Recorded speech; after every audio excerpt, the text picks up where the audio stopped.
Welcome back to this edition of Firecast here at our Micro Credential Summit sponsored by KVAC, and I'm here with Gene Wilhoit, Dr. Gene Wilhoit, who is a former Commissioner of Education here in the state of Kentucky.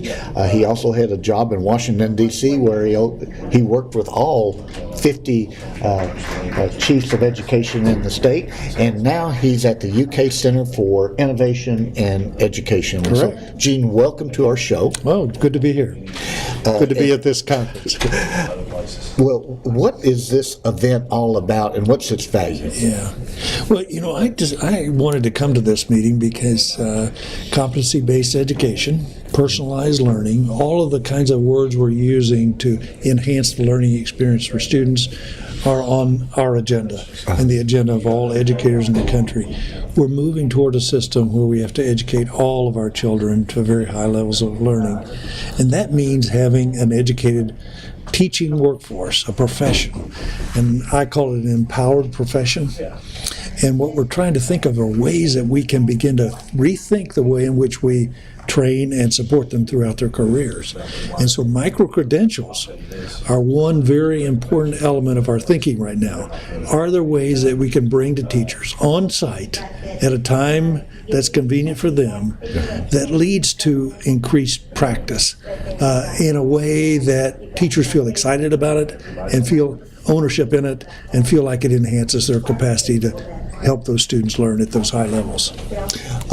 Are all the states engaged in such activities? Where is Kentucky in relation to what's going on in the nation? I'd say there are a good dozen states that are deeply in this conversation. I think almost all the states are moving towards sort of more personalized, competency-based education. But in word, there are lots of activities that have to occur for us to transform our intent into actual practice.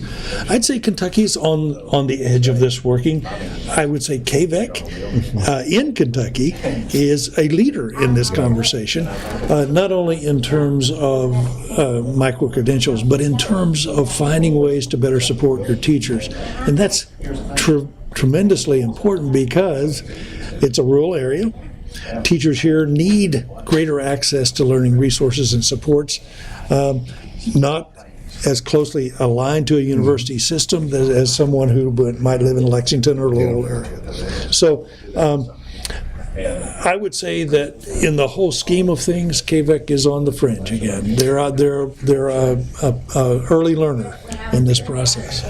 If you were speaking to parents right now, what is the value of what's going on at this summit and with micro-credentials? The value to a parent is we need caring teachers who are highly competent, who can impart in those students a desire to learn and to help those students gain the kinds of skills and knowledge they need to be successful in life. This is a way to help those teachers build their competencies to do that task. Parents every parent is concerned that their child receive an education that prepares them for life. We've got to have our teachers prepared to teach those students. And micro-credentials are a good tool to get that done.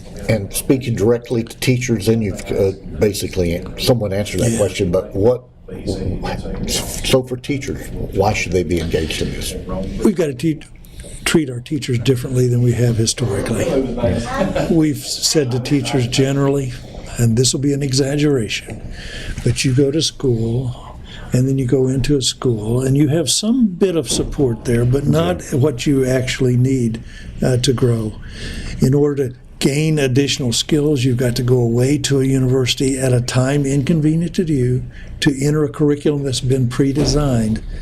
That doesn't fit the current world. And in addition to that, it doesn't take advantage of the new technologies that are emerging in the world. Micro-credentials allow those teachers to gain the skills they need for directly relevant and determined by those teachers in those schools and those districts about what they need to improve their learning to improve student learning. Micro-credentials allow them to do it on their own time. It allows them to do that at a pace they feel is important. It is credentialed by their capacity to demonstrate that they have mastered that aspect of their teaching enterprise. You can lump those together into larger segments, and those become learning experiences. States have a big role to play here. We've got to recognize that this is the new way of learning. It's just as important as the traditional methods, and that we've got to credential it, and we've got to get graduate credit for those teachers. This has to fit into that overall scheme of professional growth.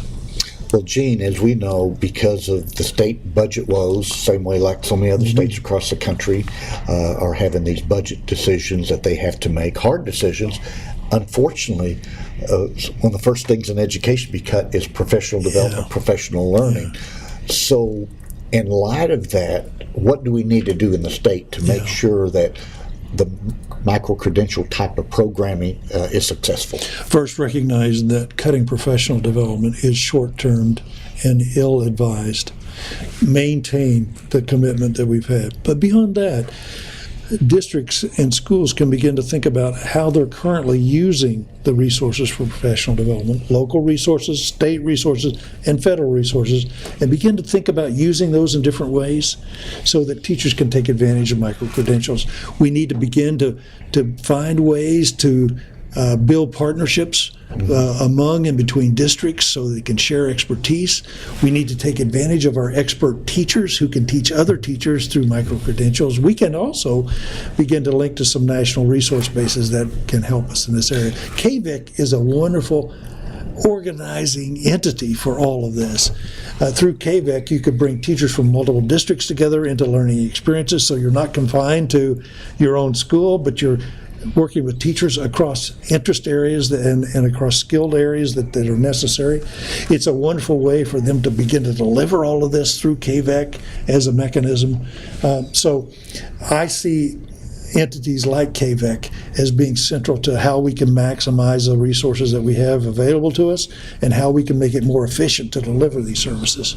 Well, as we know, because of what happened in Frankfurt and what's happened in other states, a lot of teachers across the nation do not feel like they're valued, and they work hard. So now here's another type of program, another type of thing to do. But I guess the ability for them to work at their own pace and levels is one way to do it. It's one way, and the other way is that I do believe that we're beginning to realize that the best professional development is done through professional learning communities. That is assuming that those communities do the kind of analysis of work that's necessary, to know where their students are and where they need to go, know where the teacher skills need to be developed, and begin to organize interactive processes so that those teachers can grow together. If we were to begin to think about building a new system of support for teachers, we would build it around teacher interest. We would recognize the expertise that teachers have. We would bring skills to them in convenient ways that they can use to grow in their profession. All of those things recognize teachers. All of those things respect teachers. All of those activities like that begin to put teachers at the beginning, and we begin to build what we would call a true profession, where teachers are the developers of knowledge, not the consumers of knowledge of other folks. I enjoyed watching you in the media when you were commissioner of education here in Kentucky, in the Commonwealth of Kentucky. How many times you spent a lot of time in the classroom. I did. And it was really fun to watch you engage with the young people and the teachers. Tell us about Kentucky teachers. Oh, they're one of the most wonderful group of individuals, and in many ways underappreciated by the public. But I can tell you that they are the secret to improved education in this country, and they want to learn. And teachers are committed to these children. The most exciting thing to a good teacher is seeing the light turn on in the head of a kid, to see them see the world differently than they saw it 5 minutes ago, or to see them put something together in a pattern that they didn't recognize previously.